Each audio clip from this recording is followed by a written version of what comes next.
Así inicia Es Noticia en Profundidad. Qué placer estar con ustedes. Soy Tatiana Pérez y les saludo desde nuestra sede central en Caracas, en Venezuela. A partir de este momento tenemos 3 temas que son noticia y los revisamos en titulares. El primero de ellos es noticia Brasil.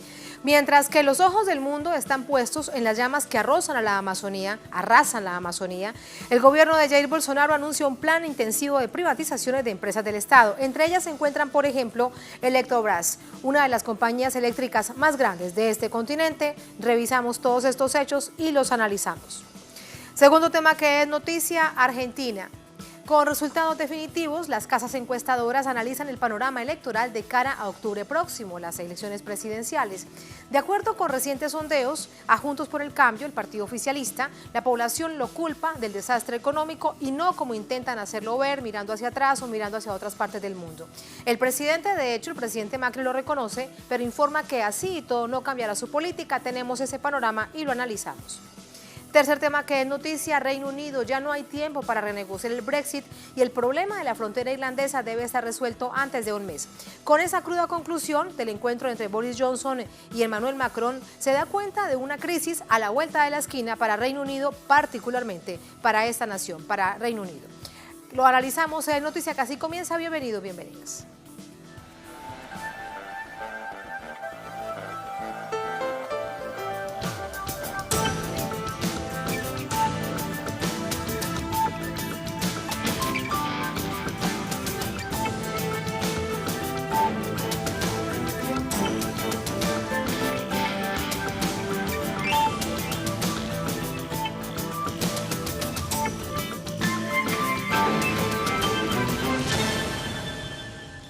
En noticia Brasil, el gobierno de Jair Bolsonaro aprovechó la concentración de la mediática internacional en la tragedia de la Amazonía para adelantar el paquete de privatizaciones de 17 empresas públicas. Entre ellas se encuentran, por ejemplo, Eletrobras, el Correo, el mayor puerto de Sudamérica, la Casa de la Moneda y las loterías. Una noticia que pasa realmente durante esta jornada por debajo de la mesa. Tenemos esos detalles.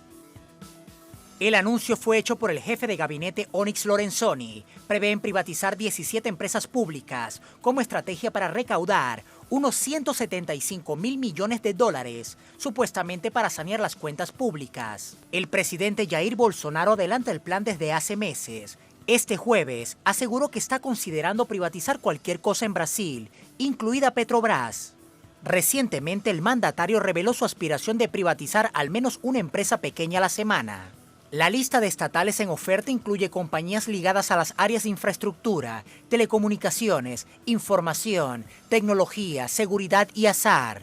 Entre ellas, la Oficina de Correos, Telebrás, el Servicio Federal de Procesamiento de Datos y la Casa de la Moneda de Brasil. Estas empresas se suman a otras menores ya en proceso de venta. También a la firma Eletrobras, la mayor empresa de generación y transmisión de energía eléctrica de América Latina, en proceso de privatización desde hace más de un año, cuando se calculó su valor en 6.500 millones de dólares. Sin embargo, la completa privatización de algunas estatales depende del permiso del Congreso. Tendría que derogarse el estatuto vigente que establece que el paso previo a la venta de las acciones de alguna empresa pública es la aprobación de la Cámara y el Senado, además de que la compradora debe pasar por un proceso de licitación pública. El Congreso está compuesto por mayoría conservadora, pero las implicaciones de estas acciones para el país pueden ser un freno.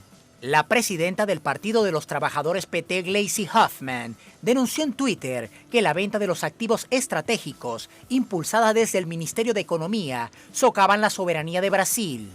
En paralelo, la Comisión de la Cámara de Representantes aprobó el decreto que permite a los Estados Unidos explorar en la base espacial de Alcántara, al norte de Brasil. El proyecto deberá pasar posteriormente por el Senado. Todo esto sucede mientras la mediática internacional centra su atención en la gravísima situación en la Amazonía, que ya cumple 18 días siendo devastada por el fuego ante la mirada inoperante del gobierno de Bolsonaro. El presidente francés Emmanuel Macron convocó a una reunión de emergencia este fin de semana a los países miembros del G7, Alemania, Canadá, Estados Unidos, Francia, Italia, Japón y el Reino Unido para discutir esta situación.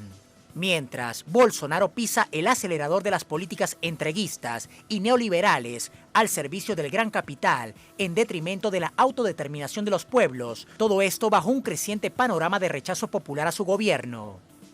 Sumamos información, vamos hasta Brasilia con nuestra corresponsal Danay Galetti. Danay, ¿qué más se sabe? Buenas noches de este anuncio de esta feria de privatizaciones del gobierno de Bolsonaro. Sí, gracias Tatiana, un placer saludarte a ti y a quienes reciben la señal de Telesur a esta hora. Varios representantes de movimientos sociales, de organizaciones políticas, han dicho que esta ola de privatizaciones puede socavar la soberanía nacional y constituir también un peligro para la integración regional. Como bien decía el material que me precedió, todo esto acontece cuando Brasil está en la mira de los medios internacionales por la crisis ambiental que está aconteciendo.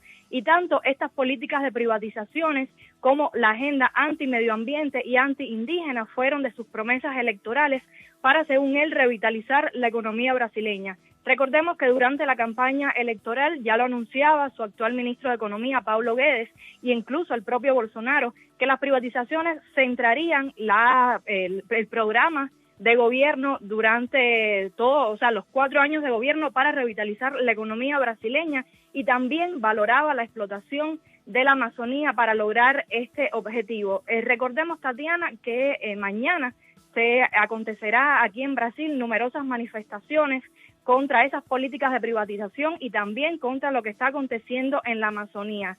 Datos recientes revelan un aumento de 82%, más de 71.000 focos se han dado en esta zona, en este pulmón del mundo, que es responsable del 20% del oxígeno mundial, con un aumento de más de 40.000 respecto al año 2018. Esto se debe, Tatiana, a todas esas políticas nefastas que ha asumido el gobierno de Jair Bolsonaro en estos casi 8 meses de gestión, entre ellos el desmantelamiento de políticas e instituciones ambientales, también el recorte de más del 95% de los fondos a instituciones encargadas precisamente de velar por evitar estos efectos nocivos en el medio ambiente. También ha neutralizado los cuerpos regulatorios de todas estas entidades. Y es importante señalar que hoy, a más de casi 20 días de este incendio nefasto que tuvo su foco inicial en el estado brasileño de Rondônia y que ha también ocasionado que estados como Amazonas y Acre se declaren en situación de emergencia y alerta ambiental, afecta a 32 unidades de conservación y 36 tierras indígenas en esta zona de la Amazonía, habitada por más de 1 millón de representantes de pueblos originarios y 3 millones de especies de flora y fauna. Tatiana, entonces mañana Brasil estará nuevamente en la mira internacional por estas manifestaciones contra lo que las organizaciones sociales han denunciado como retroceso en las políticas y en los derechos del pueblo brasileño, también en y respeto a la soberanía nacional en esta entrega del patrimonio con este anuncio de las 17 empresas estatales que serán privatizadas y que también esta promesa de seguir privatizando y entregando el patrimonio al capital extranjero. Esta denuncia no es solo de estos días, ya viene denunciándose a lo largo de estos 8 meses de gobierno, esta entrega a empresas norteamericanas, sobre todo de la zona de la Amazonía, Tatiana. Qué situación tan compleja, Danay, pero cuesta creer que el gobierno, en medio de semejante tragedia, viendo cómo arde la Amazonía, no anuncie y no implemente un plan. Esto está así, no hay plan por parte del gobierno del presidente Bolsonaro. Tatiana, incluso hoy jueves el presidente decía que carece de recursos para combatir este récord de incendios forestales en la selva amazónica que te mencionaba. Han alcanzado 82% más que igual etapa en el año 2018. Bolsonaro también ha desacreditado a las instituciones que han emitido estos datos. Incluso ha calificado al Instituto de Investigaciones Espaciales, el que habló de este aumento tan grande de incendios, de focos de incendios en la Amazonía. Ha dicho que el instituto es alarmista, que sus declaraciones, el único interés que tenían era un matiz ideológico y acabar con la imagen y la economía de Brasil. Incluso fue despedido el director de este instituto que había dado los datos, y Bolsonaro lo único que hace es culpar a las ONG, culpar a los activistas Según él, ellos son los responsables de estos incendios porque buscan desacreditar la gestión de su gobierno y protestar contra los recortes de hasta 95% en el presupuesto de estas instituciones dedicadas a revertir las consecuencias de los daños al medio ambiente.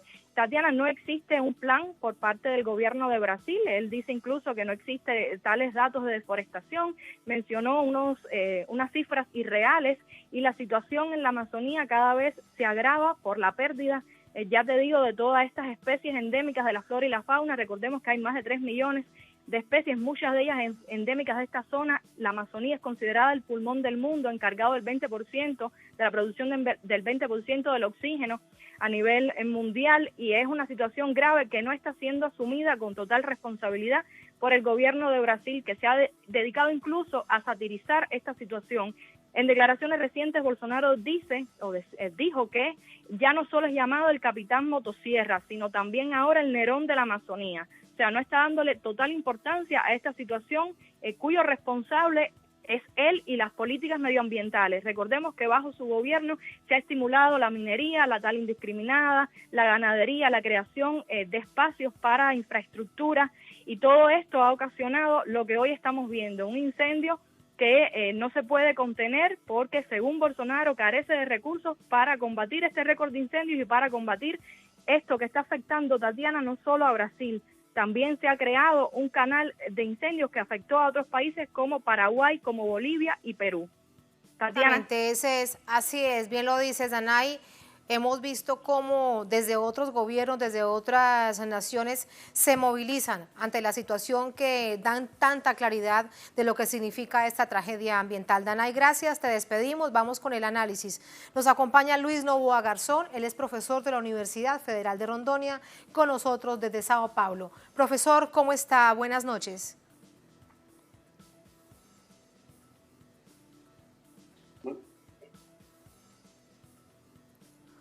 Hola, sí, profesor. Sí, ¿me escucha? Hola, buenas noches. ¿Me escuchan? Muy sí. Bien. Lo que tengo que decir, y escuché la presentación, está muy correcta, el análisis, y hay que decir muy claramente que los cortes presupuestarios de los órganos ambientales en Brasil, a pretexto de seguir un plan de austeridad y de pago de deudas, también de atracción de inversiones extranjeras.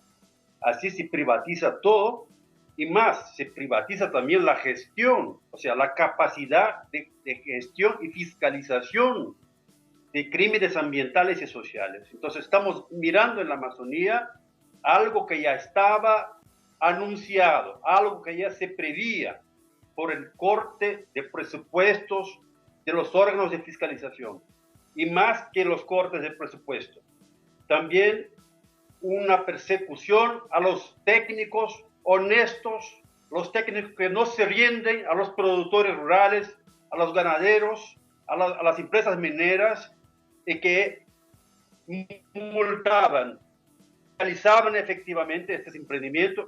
Estos técnicos pasaron a ser perseguidos por el gobierno, demitidos y sacados afuera de estos órganos. Entonces, el gobierno manda un señal muy claro a los depredadores, que tienen una frontera abierta para ocupar en la Amazonía. No va a tener más multas, no va a tener más fiscalización, y eso significó un señal muy claro de libre depredación de la Amazonía. Y ahora estamos recogiendo los frutos amargos de estas políticas hechas y finalizadas el inicio del gobierno de Bolsonaro.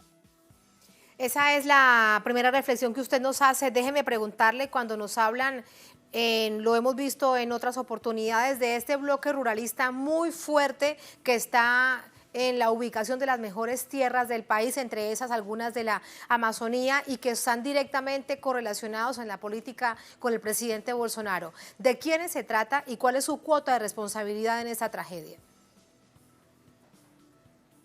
Bien, este sector seguramente tiene responsabilidad directa. Estamos hablando especialmente del sector de granos, fundamentalmente soya, y también el sector ganadero. O sea, la cadena de soya y la cadena de carne que son fuertísimas en Brasil, están en expansión del centro del Brasil en dirección al norte, o sea, en dirección al bosque amazónico y a los territorios de pueblos tradicionales. Este sector tuvo en el gobierno un papel fundamental de composición no apenas de los cargos referentes a la agricultura, a la economía agrícola, pero también de forma inédita pasaron a ocupar los cargos de ministro de Medio Ambiente y también los cargos de los órganos de fiscalización. O sea, este sector pasó a gestionar el sector ambiental. Entonces, él mismo se fiscaliza, él mismo se regula, una pseudo-regulación que ahora miramos qué significa efectivamente. Son tierras, territorios, más que tierras indígenas, son territorios de pueblos quirófanos, descendientes de esclavos, que ahí fueron a hacer su refugio. Son pueblos que llamamos acá ribereños, que migraron del nordeste brasileño por el caucho y por siglos están ahí ocupando de una forma sostenible e inteligente la Amazonía. Y ahora este sector, que tiene todas las libertades y beneficios del gobierno Bolsonaro, demuestra lo que hace cuando tiene todo el poder incluso de fiscalización y regulación. Entonces, yo creo que en el marco gubernamental no tenemos salida. Tenemos que hacer lo que ya estamos haciendo en Brasil, manifestaciones en todas las ciudades, especialmente en la propia Amazonía, donde vivo y trabajo, el estado de Rondônia, que es uno de los campeones de esta tragedia, y además convocar todo el apoyo internacional de los pueblos, en primer lugar de nuestra América, de nuestros países que componen la Amazonía, que detengan, que pongan límites, que podamos decir muy claramente que no aceptaremos esa devastación liberada de forma calculada, proposital por el gobierno central, y que tenemos que encontrar medidas tanto efectivas y emergenciales en ese momento, en que tierras y pueblos están siendo destruidos por este proceso de devastación, pero también procesos legales institucionales que, a mi ver, en mi opinión, no deben pasar por el G7. O sea, no me parece sano para nuestros países que el G7 pueda intervenir y gestionar asuntos que de nosotros, o sea, de nuestros países que componen, nuestros pueblos componen esta Amazonía. Yo creo que en primer lugar, nosotros a través de los foros apropiados, como la Organización del Tratado de Cooperación Amazónica, que estamos Venezuela, que estamos Colombia, que estamos Ecuador, Bolivia, Perú, que estamos Guyana, Surinam, o sea, estos países tendrían la obligación de reunirse emergencialmente, exigir de los países en los incendios, y especialmente Brasil, que se detengan esos incendios y que podamos administrar, celar, cuidar de estos recursos naturales de forma racional, como dice el tratado. Y creo que el primer paso deben ser los foros regionales apropiados y que podamos discutir mínimamente y de forma sensata, de forma sana, y cómo podemos interrumpir esta marcha y que tengamos capacidad de gestionar conjuntamente este patrimonio que es de la humanidad, cierto, pero es patrimonio de los pueblos de la Amazonía en primer lugar. Esa es una conjunción de problemas con una situación real en este momento, de la que no hay respuesta. ¿Cómo detener ahora esta misma situación? Hemos perdido lamentablemente la comunicación con el profesor Luis Novoa desde Sao Paulo. Él es profesor de la Universidad Federal de Rondônia, está allí justamente en el Amazonas dando cuenta de esa situación, la conoce muy bien y ahí sus reflexiones. Ahora, les hemos presentado a través del servicio informativo de Telesur el contador, que precisamente da cuenta de este drama que se vive en la Amazonía y que afecta a todo el mundo, a todo nuestro globo. Vamos a presentarlo, vamos a ponerlo en pantalla. Ahí está. Así están las cosas. Han pasado 18 días, 13 horas, 36 minutos 16, 17, bueno, va avanzando los segundos de estos incendios en la Amazonía que iniciaban en Brasil, que han afectado a Brasil, a Paraguay y también a Bolivia. En la selva tropical más grande del mundo, en la reserva vital de carbono que ralentiza nada más y nada menos que el gravísimo calentamiento global. El gobierno de Jair Bolsonaro, el gobierno de Brasil dice que eso no existe, muy en la tónica del gobierno de los Estados Unidos, donde dicen que tampoco el calentamiento global es un asunto tan real ni tan preocupante como se plantea por parte de ambientalistas y millones de personas en el mundo. Ahí están las consecuencias.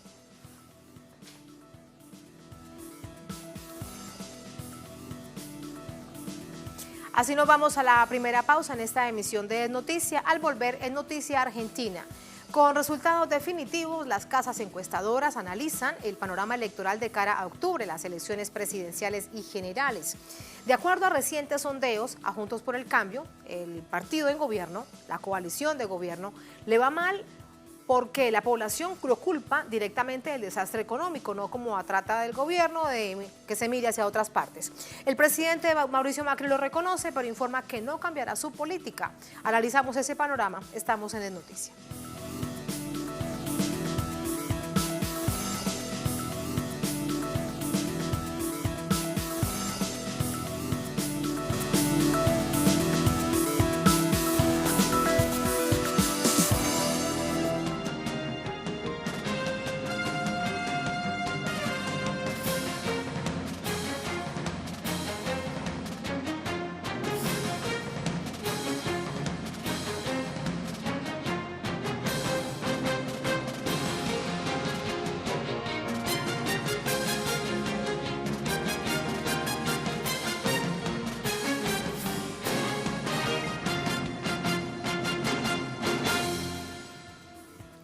En Noticia Argentina, los escrutinios definitivos de las elecciones PASO 2019 dan cuenta de una mayor ventaja del Frente de Todos sobre el partido oficialista, sobre la coalición Juntos por el Cambio.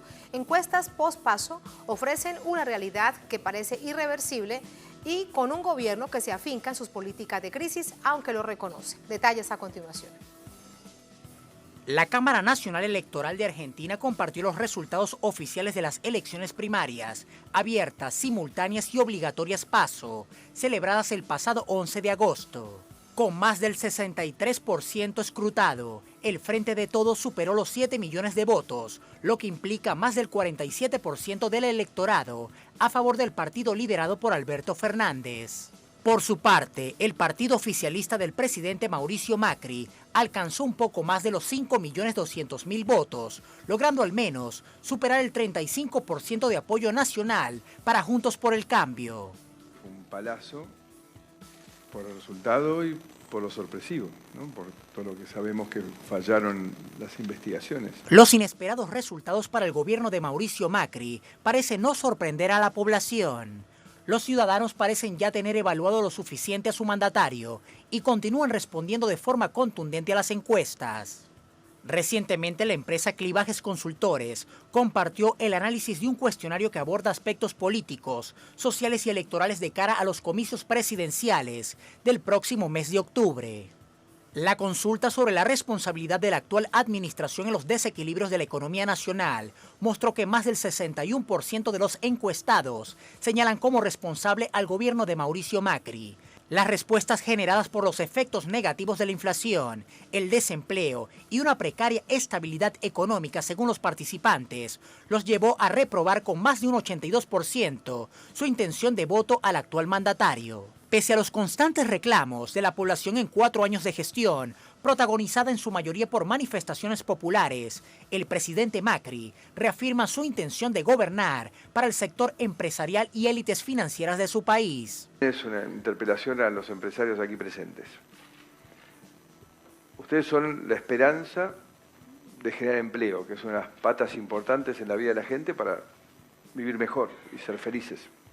Entonces usted tiene la responsabilidad de decir cuáles son las herramientas que necesitan para poder crecer y generar trabajo. Mientras el mandatario fija posición en un supuesto segundo mandato, el partido opositor junto a su candidato Alberto Fernández se ponen a disposición para contrarrestar los impactos del desplome de la economía nacional sobre la población más vulnerable. Toda esta información es necesario, es oportuno analizarla desde una perspectiva electoral. Para ello nos acompaña José Cruz Campagnoli, licenciado en Ciencias Políticas, presidente de Nuevo Encuentro en Buenos Aires, docente en la Facultad de Ciencias Sociales de la Universidad de Buenos Aires. José, qué placer. Bienvenido. Bien, gracias por acompañarnos. Muchas gracias. Te veía atento viendo la nota de lo que ha sucedido durante esta jornada. Y primero déjame preguntarte, a ver si logramos entender la postura del presidente Mauricio Macri. Él dice, es cierto que nos dieron un palazo, pero la política económica actual tal cual se mantiene. Bueno, me parece que Macri es coherente. Primero tardó en asimilar el golpe electoral porque él imaginaba que su proyecto económico y social que había implementado en Argentina iba a darle frutos electorales que no se produjeron. Hubo una derrota contundente del proyecto económico del presidente. Por otro lado, me parece coherente desde su punto de vista que él insista con sus políticas porque es lo que piensa. Él cree que hay que construir en Argentina un modelo para un sector empresarial muy pequeño, con un pueblo flexibilizado en términos de sus derechos laborales y con una cantidad de gente a la intemperie. Entonces me parece que hay una coherencia entre lo que él dijo hoy y lo que vino llevando a cabo en estos años. Y me parece es decir, ¿es lo más real y lo más sincero que ha podido decir el presidente Macri? Para mí el Macri más sincero fue el Macri del lunes post elecciones, cuando ese Macri desencajado sale a decir, han votado al Frente de Todos, han votado al kirchnerismo y los mercados responden de esta forma, produciendo una elevación del tipo de cambio. Es un Macri que sale a desafiar al electorado y ratifica sus medidas o su programa económico de ajuste, que es lo que piensa. Lo que tiene un aspecto peligroso y un aspecto saludable. El aspecto peligroso es que insista con estas medidas en estos 3 meses que le quedan de mandato, porque yo creo que en octubre va a haber un triunfo contundente del Frente de Todos. Es peligroso porque la devaluación que se produjo llevó el índice de pobreza al 37%. Hoy hay un nivel de deterioro de la calidad de vida sustancial en la Argentina. Entonces es peligroso desde ese punto de vista que él insista con esas medidas que están generando un deterioro del tejido social. ¿Es saludable en qué sentido? Que la gente votó en contra de un modelo que Macri ratifica. El pueblo argentino votó en contra del modelo que Mauricio Macri expresa y Mauricio Macri está sosteniendo este mismo proyecto para las elecciones de octubre. Por lo tanto, pero eso realmente es muy paradójico, porque con ese mismo plan, pero con ese mismo resultado, quiere ser de nuevo el presidente del país. Bueno, de hecho, en la encuesta más reciente que ya planteábamos, que la teníamos también en pantalla, decían que por más que se ha tratado de mirar a otros y señalar a otros, la culpa es del gobierno y el pueblo así lo ha dicho. Sí, yo creo que queda absolutamente claro que el gran responsable de este desastre que está sucediendo en la Argentina es Macri y su proyecto económico. Me parece que no hay que diferenciar, porque hay una búsqueda de un sector del establishment de diferenciar a Macri de su proyecto económico. Me parece que lo que produjo la tragedia en Argentina es Macri llevando adelante un proyecto económico de carácter neoliberal que produjo en la Argentina 10% de desempleo, 37% de pobreza, el endeudamiento colosal de la Argentina que debe un PBI en términos de deuda externa, gente que vive a la intemperie. Me parece que ese es el programa de Mauricio Macri. En octubre él piensa ganar las elecciones, o supone que puede ganar las elecciones, y a mí me parece bien que intente insistir con su programa, porque me parece que tiene que quedar claro en la Argentina que hay 2 proyectos de país bien distintos que se dirimen en las urnas. Por un lado, el de Mauricio Macri que conocemos y estamos padeciendo, y por otro lado, el proyecto del Frente de Todos, que supone recomponer el mercado interno, recomponer el tejido social, recomponer la industria y recomponer una perspectiva de futuro para un país que va a quedar devastado después del paso del huracán Macri. Ese es un panorama del que ya te voy a consultar. Tenemos a nuestro corresponsal en Buenos Aires, Edgardo Esteban, con más expresiones de calle durante esta jornada.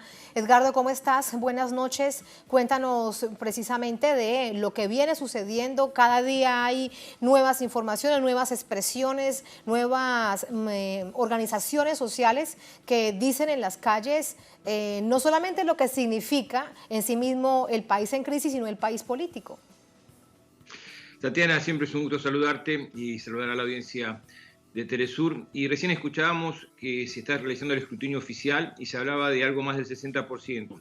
El porcentaje que queda, poco menos del 40%, es de la provincia de Buenos Aires particularmente. Es el principal bastión que tiene el Frente de Todos. Ahí hay municipios, alcaldías que ganan por el 70%. Esto quiere decir que la diferencia, como siempre lo explicamos, en las afueras de la capital de Argentina, que está el fuerte del voto popular, del voto que ha acompañado a Cristina Fernández de Kirchner y ahora está acompañando a Alberto Fernández, va a marcar una diferencia mucho más importante, llegando casi al borde del 50%, lo que da una perspectiva, más allá de lo que decía Nicolás Maquiavelo, de que la política es el arte de lo posible y que de aquí al 27 de octubre todo puede pasar. La realidad es que es muy difícil que se pueda cambiar el rumbo. Y Mauricio Macri tampoco quiere cambiar el rumbo y está encaprichado en mantener su política económica, está haciendo campaña electoralista, está en modo candidato a la presidencia de su fuerza política de Juntos por el Cambio, pero no como presidente de la Nación, y de esa perspectiva habla como un candidato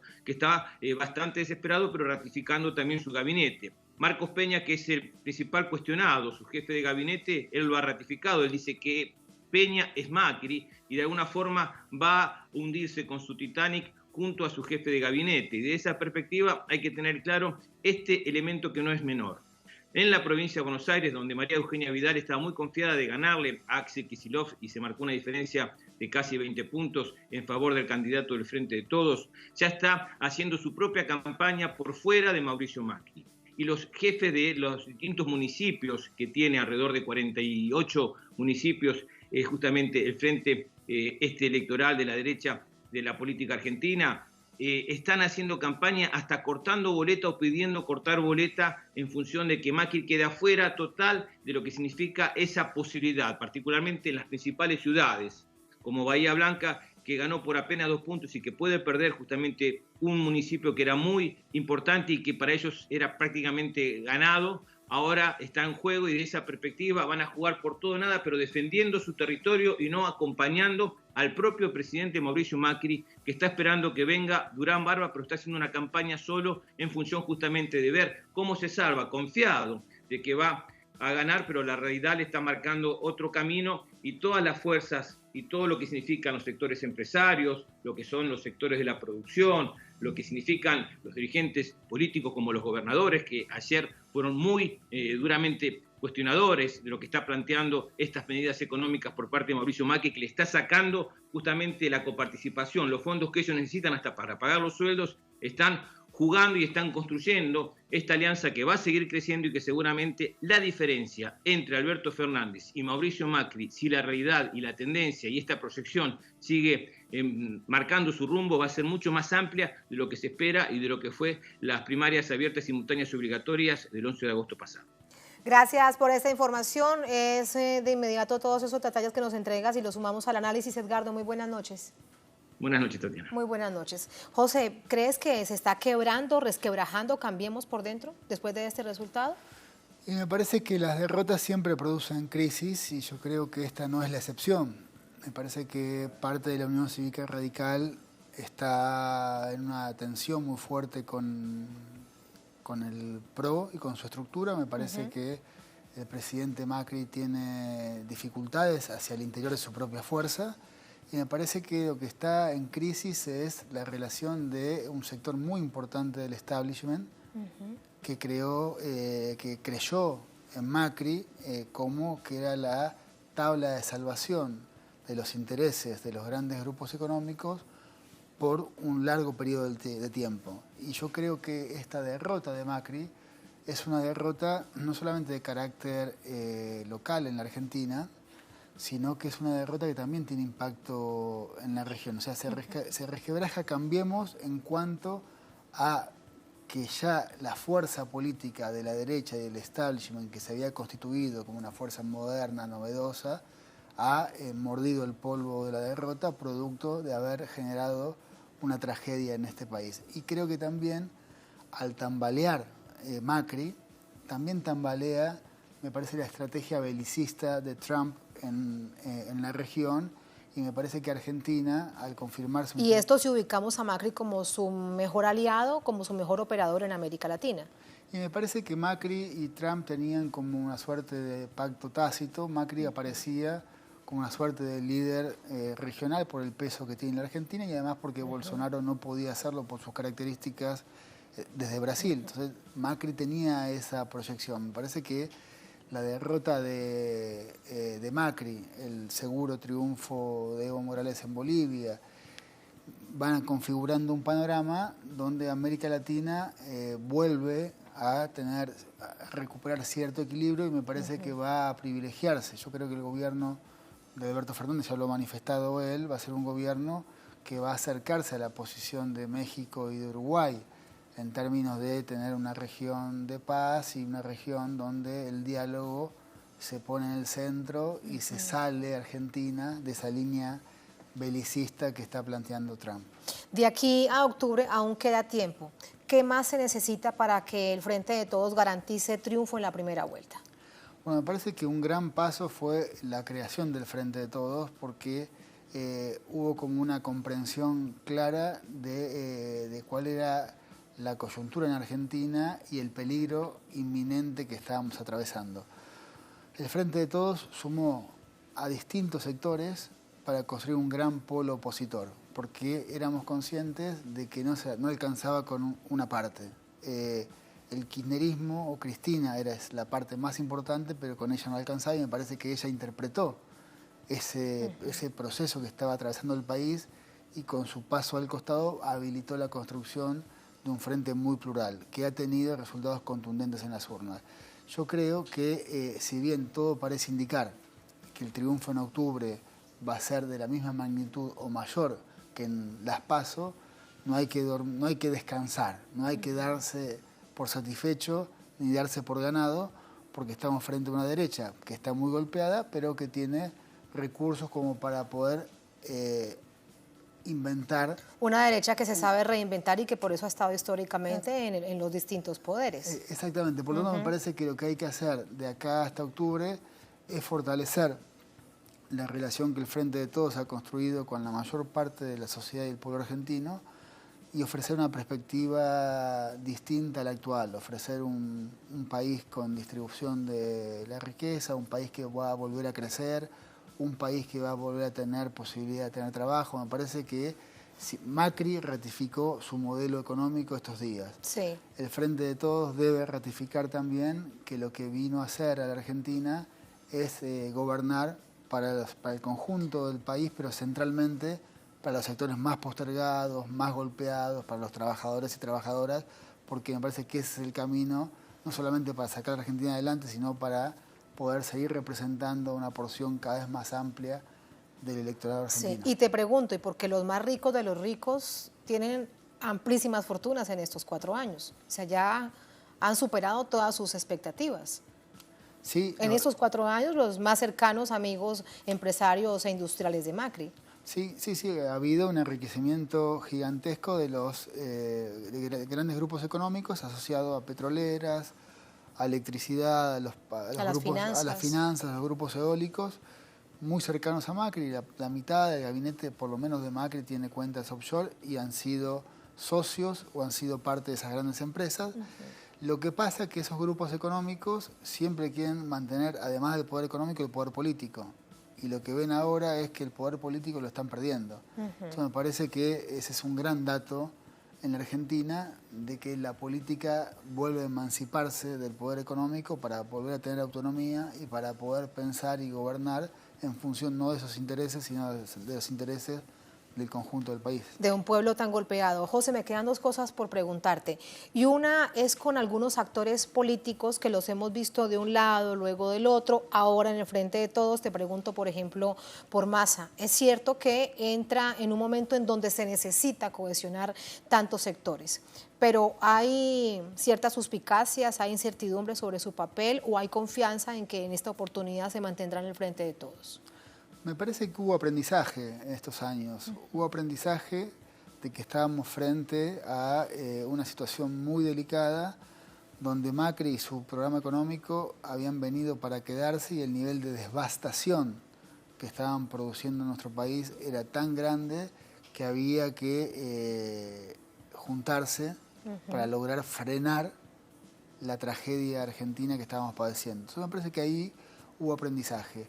Lo que yo creo que el Frente de Todos debe ratificar los motivos por los cuales fue votado, que es tener una política expansiva en términos económicos, de crecimiento, de distribución de la riqueza, de amplitud de derechos, y me parece que en esa discusión, en ese debate es donde veremos cómo el conjunto de los componentes se mueve. Yo creo y estoy esperanzado de que todos los actores que son parte del Frente de Todos acompañen y profundicen ese programa, porque me parece que es el mandato de los millones de argentinos que han optado por esta opción en la Argentina. Y esa es mi última pregunta. Me hablas de esperanza, y no solamente de ese pueblo, sino que te incluyes dentro de este plan de esperanza que hay ahora ante tantas dificultades producto del modelo económico de los 4 años del presidente Macri. Pero los retos son infinitos. Solamente si recordamos una cifra, que el país queda endeudado con el Fondo Monetario Internacional y con la Banca Mundial por 100 años. El hecho de mantener ese mismo plan de esperanza ante un país que reciben con tantas dificultades. Bueno, me parece que hay que ser conscientes, por un lado, del daño infligido por este gobierno, y por lo tanto de qué tipo de país vamos a recibir, que es un país que va a tener una deuda externa equivalente a su PBI. Y me parece que Alberto Fernández ha sido claro en ese sentido, de que no hay posibilidad de pagar los compromisos si no es con el país creciendo. Como decía Néstor Kirchner, ningún muerto puede pagar las deudas. Entonces me parece que lo que hay que privilegiar es el crecimiento de la economía. Hay que renegociar los vencimientos de la deuda para poder crecer. Necesariamente hay que renegociar. Hay que renegociar para poder crecer, y hay que distribuir para poder crecer. Y hay que, me parece, atender las demandas más urgentes, que son las demandas de los sectores más damnificados. Y va a haber seguramente una tensión entre sectores que quieran capturar renta, los grandes empresarios que van a tratar de capturar la mayor parte de la renta, bueno, y el gobierno tendrá que apoyarse en los sectores más postergados. Y me parece que los sindicatos, los movimientos sociales, los sectores que han resistido en la calle el ajuste de Macri, van a tener que jugar un papel para tratar de equilibrar fuerzas en el próximo gobierno, para poder llevar adelante, conjuntamente con el presidente y su equipo, un programa que ponga en el foco a los sectores que menos tienen, y no a los sectores que van a exigir el pago de la deuda en tiempos que la Argentina no puede pagarlo. Y los sectores tan golpeados durante este tiempo. Muchísimas gracias, José. Gracias. Un placer como siempre. Igualmente. Que el próximo 27 de octubre sea lo mejor para Argentina. Esperemos. Muchas gracias. Muchas gracias. Así nos vamos a la segunda última pausa en esta emisión de Es Noticia. Al volver salimos de la frontera de América Latina, en Noticia Reino Unido. Ya no hay tiempo para renegociar el Brexit. El problema de la frontera irlandesa debe estar resuelta antes de un mes. Esta es la cruda conclusión del encuentro entre Boris Johnson y Emmanuel Macron, y da cuenta de una crisis a la vuelta de la esquina para Reino Unido, para la Unión Europea. Tenemos ese panorama, tenemos el análisis. Estamos en Es Noticia.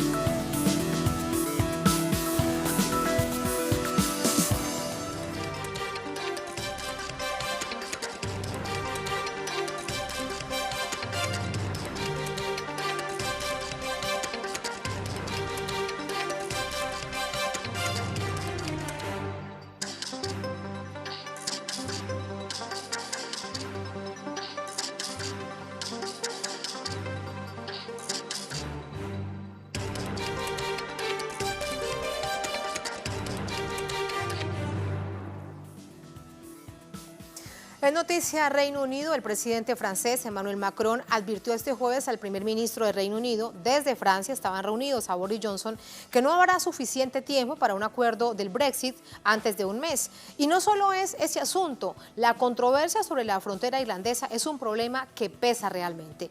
Johnson, entre tanto, mantiene su postura. Reino Unido sale de la Unión Europea el próximo 31 de octubre con o sin acuerdo. Detalles a continuación. El primer ministro de Reino Unido, Boris Johnson, se reunió con el presidente de Francia, Emmanuel Macron, quien se impuso a reabrir las negociaciones del Brexit, ya que es imposible encontrar una solución alternativa en los próximos 30 días. El encuentro entre los líderes aviva la preocupación debido a los efectos que traería para la nación británica no actuar a tiempo o tomar decisiones concretas. Creo que podemos conseguir un trato, y un buen trato. Anoche me animaron poderosamente nuestras conversaciones en Berlín con nuestros amigos en común, y sé que con energía y con creatividad podemos encontrar un camino a seguir para todas nuestras empresas y nuestros ciudadanos. Pero como acaba de señalar Emmanuel, es vital para la confianza en la política que si usted tiene un referéndum, entonces usted debe actuar según las instrucciones de los votantes. Y es por eso que debemos salir de la Unión Europea el 31 de octubre, con acuerdo o sin acuerdo. Ante este contexto, Reino Unido podría experimentar un escenario perjudicial y el retorno de un proceso de negociación con las dos Irlandas. Según expertos, habrá escasez de alimentos y medicinas e incluso colapsos en los puertos y aeropuertos. Por su parte, Johnson afirmó que la nación británica no establecerá controles fronterizos y aseguró haber realizado una gran cantidad de trabajo para garantizar que la transición del 31 de octubre sea lo más fluida posible. Allí están los hechos registrados durante esta jornada. Es un asunto que preocupa a Reino Unido, a la Unión Europea y que sigue el mundo de cerca. Lo analizamos con Sandino Asturias, analista internacional, politólogo, con nosotros desde Ciudad de Guatemala. Sandino, ¿cómo estás? Qué placer, buenas noches. Bien, igualmente, buenas noches, Tatiana, un abrazo. Un abrazo para ti. Reino Unido dice, a través de su primer ministro Boris Johnson, que sale con o sin acuerdo el próximo 31 de octubre. Esto ¿percibes que ya producto del nuevo primer ministro, de su postura, será así? ¿No habrá prórroga? Bruselas está muy atento tratando de presionar para que no suceda de esta manera. Bueno, justamente es el desafío que tiene el primer ministro, ¿verdad? O sea, definitivamente salir de la Unión Europea sin un acuerdo puede tener consecuencias económicas, políticas y sociales muy graves. Sin embargo, está tarde para lograr los acuerdos que se requieren para hacer esta salida de manera ordenada. Por lo tanto, vemos realmente un desafío político y de negociación muy acelerado para lograr algo que no termine en un proceso que puede terminar afectando gravemente a el Reino Unido en esa posición intransigente de la salida de la Unión Europea. Hay un estudio de una universidad de Reino Unido, una universidad británica, que plantea la situación tal como es y eso evidentemente prende las alarmas de los británicos. Si se sale sin acuerdo, habrá escasez de alimentos y de medicinas particularmente. La razón fundamental es que en términos, por ejemplo, de alimentos, Reino Unido importa el 100% de lo que consume.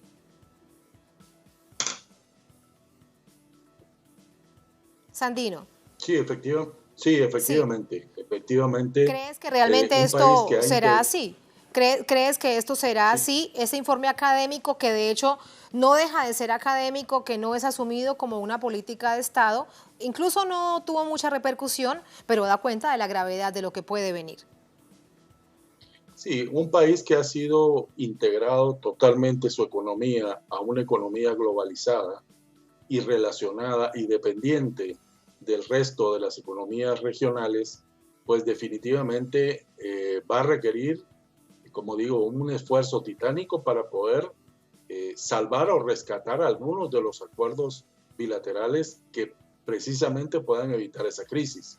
Pero como están las cosas y la situación en la que están y las alertas que están puestas, si no hay acuerdos parciales o por lo menos con algunos países en los cuales se dependa más específicamente la relación económica de Gran Bretaña, definitivamente podemos estar en un escenario de una complejidad económica que los británicos no habían vivido. Sobre un asunto que también es muy importante y hoy quedaba planteado, la frontera con Irlanda. La condición probablemente para destrabar el asunto es permitir un referendo independentista en Irlanda. Ese sería el precio que se pagaría. Pues es probable porque ya lo han intentado. Es decir, el Reino Unido está unido, pero no totalmente en función de los países que lo conforman. Y por lo tanto, esta crisis también puede llevar a fortalecer estos procesos de independencia interna que definitivamente van a tomar fuerza, y peor si no hay acuerdo en el momento de la salida de Gran Bretaña. Muchísimas gracias, Andino, por este análisis. Muy buenas noches. Buenas noches, Tatiana. Muchísimas gracias. Gracias también a todos ustedes. Así ponemos punto final a esta emisión de Noticia. Cerramos nuestra pantalla tradicional. Nos quedamos en redes sociales, @NoticiaTelesur, @TatianaTelesur. Será hasta mañana. Hasta la próxima. Sigan con nosotros.